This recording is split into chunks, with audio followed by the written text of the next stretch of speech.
नमस्कार। आज हम बात करने वाले हैं मुंशी प्रेमचंद के अमर उपन्यास गोदान के दूसरे अध्याय की। ये एक ऐसा चैप्टर है जो आप कह सकते हैं बहुत ही ड्रामा से भरा हुआ है और कहानी के लिए बेहद जरूरी भी। तो चलिए शुरू करते हैं। देखिए, ये पूरा का पूरा अध्याय ना बस एक ही पावरफुल सपने के चारों तरफ घूमता है। और वो सपना क्या है? होरी की जिंदगी भर की एक ही ख्वाहिश कि उसके दरवाजे पर एक गाय बंधी हो। अब ये सपना सिर्फ एक जानवर पालने का सपना नहीं है। इसको समझना बहुत जरूरी है।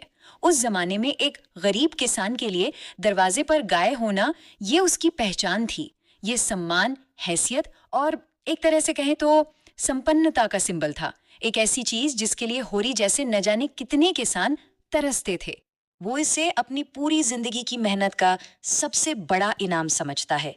एक ऐसी कामयाबी जो उसे सिर्फ एक मजदूर से ऊपर उठाकर समाज में एक इज्जतदार आदमी, एक गृहस्थ का दर्जा दिलाएगी।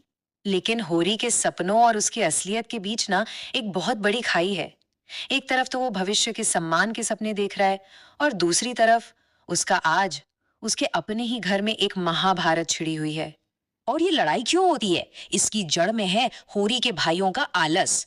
काम धाम कुछ करना नहीं, लेकिन खाने के टाइम पर सबसे आगे। बस इसी बात पर सालों से जो गुस्सा अंदर दबा हुआ था वो ज्वालामुखी की तरह फट पड़ता है।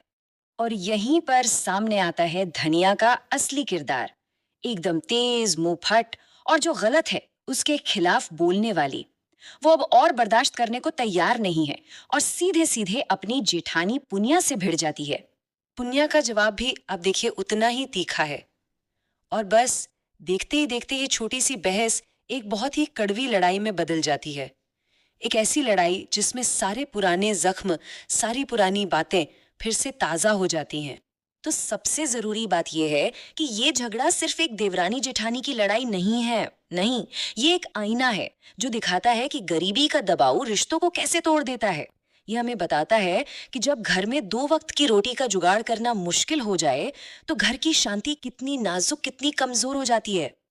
अच्छा, अब कहानी में एक बड़ा मोड़ आता है। इसी लड़ाई झगड़े और तनाव के माहौल के बीच कुछ ऐसा होता है जिसकी किसी को उम्मीद नहीं थी। होरी का सपना अचानक सच हो जाता है। होरी को एक मौका मिलता है और वो गांव के ही एक ग्वाले भोला से 80 रुपए के उधार पर एक गाय खरीद लेता है। अब सोचिए, उस जमाने में एक गरीब किसान के लिए 80 रुपए का कर्ज, ये बहुत बड़ा, बहुत ही बड़ा जोखिम था। ये उसे बर्बाद कर सकता था। लेकिन अपने सपने के लिए होरी ये दाव खेलने को तैयार था। और फिर वो सीन आता है जब होरी अपने बेटे गोबर के साथ गाय को घर ला रहा है। वो कोई मामूली सफर नहीं है, वो एक तरह का जुलूस है। गर्व से भरा हुआ, श्रद्धा से भरा हुआ। क्योंकि होरी सिर्फ एक जानवर नहीं, अपनी इज्जत, अपना सम्मान घर ला रहा था।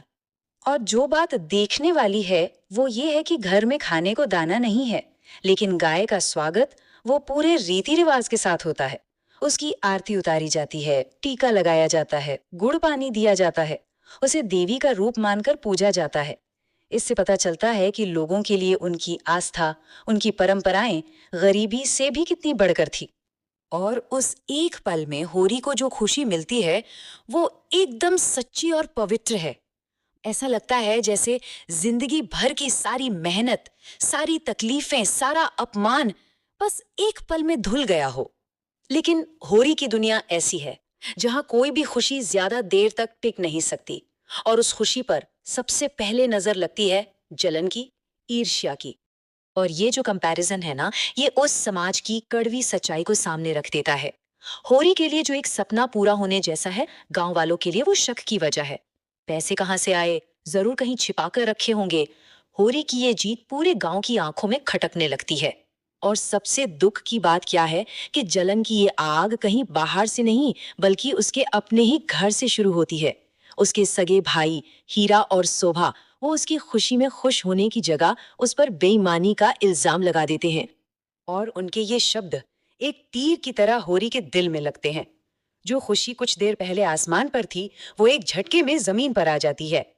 और उस गाय के आने की खुशी पर परिवार के झगड़े की कड़वाहट हावी हो जाती है।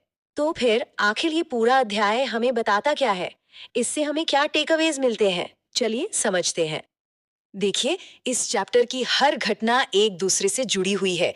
होरी का गाय खरीदना उसकी इज्जत पाने की चाहत को दिखाता है।